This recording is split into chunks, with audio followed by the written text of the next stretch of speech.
ተመልካቾቻችን ኢቫንጀሊካል ሚዲያ ኔትወርክ በወንዶ ገነት ይገኛል። ቅድም እንደነገርኳችሁ ዜናዎችን ወደ እናንተ እያደረስን ቆይተናል። በዚህ በወንዶ ገነት የህይወት ብርሃን ቤተክርስቲያን ዛሬ ጠቅላላ ጉባኤውን ነገ የሚደረገውን ጠቅላላ ጉባኤ በተመለከተ ዛሬ ደግሞ የችግኝ መትከል ስነ ስርዓት ያደርጋሉ። ችግኙ ምንድነው? ለምን እንደሚተከለው አብረን ቆይታ እናደርጋለን። አብራችሁን ቆዩ። እጅግ አድርገን እናመሰግናለን። እኔ ታሪኩ ብርሃኑ እባላለሁ። የኢትዮጵያ የህይወት ብርሃን ቤተክርስቲያን ፕሬዝዳንትና የካውንስሉ ምክትል ፕሬዝዳንት ነኝ። አሁን ዛሬ የምንገኘው የኢትዮጵያ የህይወት ብርሃን ቤተክርስቲያን 81ኛ ጠቅላላ ጉባኤ ልናደርግ በተዘጋጀንበት ነገ ጉባኤው ይካሄዳል። ግን በዚህ ጊዜ የኢትዮጵያ ጠቅላይ ሚኒስትራችን ዶክተር አብይ አሻራን ማስቀመጥ፣ ችግኝን መትከል፣ ቡናን፣ አቮካዶን፣ የተለያዩ ነገሮችን መትከል በሚል መሪ ሀሳብ መላው ኢትዮጵያ ላይ ይህ አሻራ እየተቀመጠ ይገኛልና የህይወት ብርሃን ቤተክርስቲያንም ደግሞ ይህንን የጀመረችው ከዛሬ 60 ዓመት በፊት መላው ኢትዮጵያ ላይ በአራቱም አቅጣጫ ላይ ችግኝ መትከል ባህላችን ነው። ሚሽን እንሰራለን፣ ወንጌል ስራ እንሰራለን።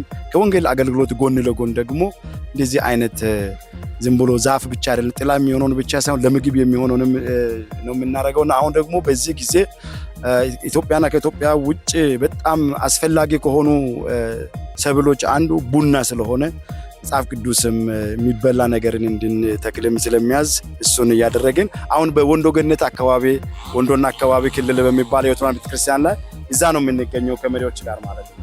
ይሄ ያዝነው ሁሉም ሰው ያዘው ቡና ነው ማለት ነው። ሁሉም ሰው ቡና ይዟል።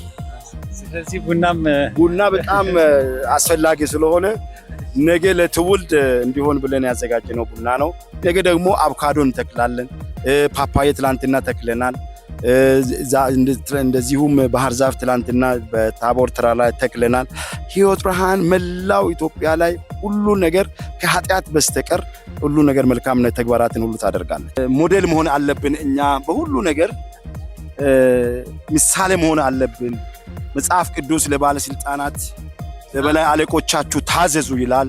ጠቅላይ ሚኒስትራችን አዞናል እና ወጣቶች ክርስቲያኖች ሁላችሁም ይህንን ስራ ይህን መልካም ተግባር በማድረግ መትጋት አለባችሁ። እግዚአብሔር አምላክም ሐመልማል የሆኑ ምግቦችን ለምግብነት ትከሉ ይላል ዘፍጥረት ምዕራፍ 1 ከቁጥር 22 ጀምሮ ሲናነብና እኛ አማኞች በሁሉ ነገር ምሳሌ መሆን አለብን።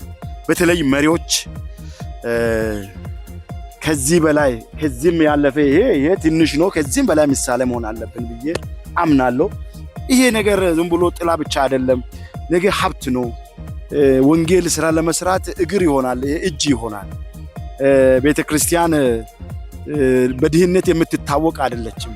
ቤተክርስቲያን በስራ ምሳሌ መሆን አለባት ብዬ ነው የማምነው። ኢትዮጵያ የህይወት ብርሃን ቤተክርስቲያን ነገ የሚካሄደው ሐዋሳ የሚካሄደው ጠቅላላ ጉባኤን ምክንያት በማድረግ ወቅታዊ ሁኔታ ልንመካከር በተገኘንበት አረንጓዴ አሻራ ለማኖር በወንዶ ገነት ዶላ አጥቢያ ላይ ይኸው ቡና ተክል ተክለናል። ትናንትና ደግሞ ሐዋሳ በኩዩዋታ ተራራ ላይ ችግኝ ተከላ ነበረን። ዘመቻው ከልማት ድርጅቱ ጋር ተይዞ ቤተክርስቲያናችን ላለፉት ዓመታት ስትተክል ነበረ። አሁን ግቢውን በሚታዩበት ጊዜ ምን ያህል አረንጓዴ አሻራ እንዳለ ራሱ ግቢው ምስክር ነው። እንግዲህ ምክክር ያድረጋችንን ጋር ተያይዞ እንግዲህ አረንጓዴ አሻራውንም ስንጨርስ አረንጓዴ አሻራውን አኑረን ተነሳ ነው። አመሰግናለሁ። እንግዲህ ተመልካቾቻችን የችግኝ ተከላውን ፕሮግራም ኢቫንጀሊካል ሚዲያ ኔትወርክም ተቀላቅሏል። እንደምትመለከቱት እኔም አንድ ቡና ለማስታወሻ በዚህ በወንዶ ገነት ጫካ ውስጥ ተክላለሁኝ። እዚህ በመገኘቴም በጣም ደስ ይለኛል። ሀገራችን እንደዚህ እንግዲህ እንጨት ብቻ ሳይሆን ፍሬ የሚያፈራና ለሀገሪቱም ደግሞ የኢኮኖሚ ገቢ የሚያስገኝ ለቤተክርስቲያን ገቢ የሚያስገኝ ነገ ከነገ ወዲያ ዛሬ ስንት ዓመት ይፈጃል ቡና?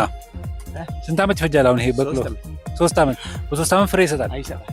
እንግዲህ የዛሬ 3 ዓመት ፍሬ የሚሰጠውን ይህን ተክል በኢቫንጀሊካል ሚዲያ ኔትወርክ ስም እተክላለሁ።